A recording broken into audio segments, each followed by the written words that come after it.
Here's a featured clip from one of your favorite Podcast One shows. At this point, the media has caught wind of the story. There's this beautiful blonde bombshell, and she's married to this reality star. And what I want to talk about, which is interesting that I came across during my research for this episode, is that in 2009, there was this weird phenomenon happening, at least being revealed at this time to me because there was an article about it.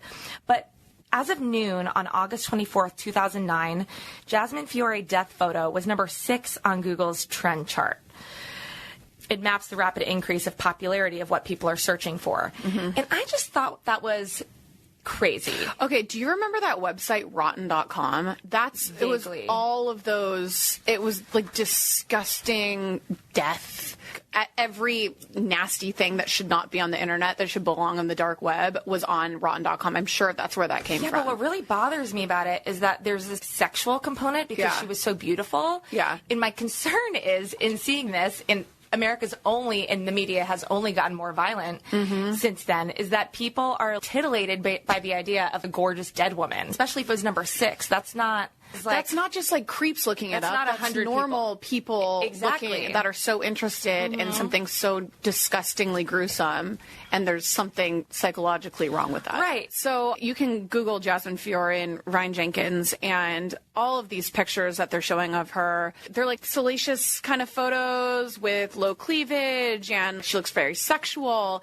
And I was asking Alexis about this when we were doing research. Where does the media find these photos to post, and why do they choose the ones that they choose? Because I'm sure there's a lot of unsexy photos of her out there. However, I mean, does it help for these media outlets to be like slapping this sexy, sexy woman with a murder case attached to her? Is that going to get them more ratings? Is that why they do it? Yeah, I think they were packaging this as a Hollywood murder mystery. Right. They could put a picture of this very gorgeous woman, scantily clad, next to Ryan Jenkins, looking like handsome reality star. Right. Yeah. And they kind of ran with it because if you look at the headlines, reality star, model wife is missing. They really played that up because there's an allure. Right.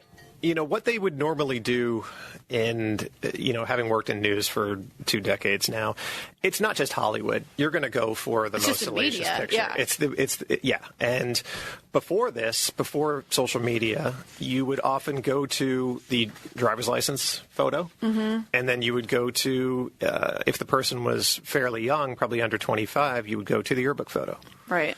And those are the only 2 that were kind of easily gotten. So it's not one of those things that say it's a missing persons case or something. Can the family offer up a photo? Yeah. For missing persons, you want the most accurate representation of what the person looks like now. Right. Same hair color, if they had just gotten piercings or anything like that. You want the most recent photo. Right. But for a murder case, they want the most eye-catching clickbait photo. Right. Which is cleavage, blonde hair. There's tons of pictures of her in costume. Come on, you guys. I know. Sexy referee. Really? Is that what we need to be posting right now? Exactly. To hear more, click on the full show link in the Podcast One app or go to PodcastOne.com.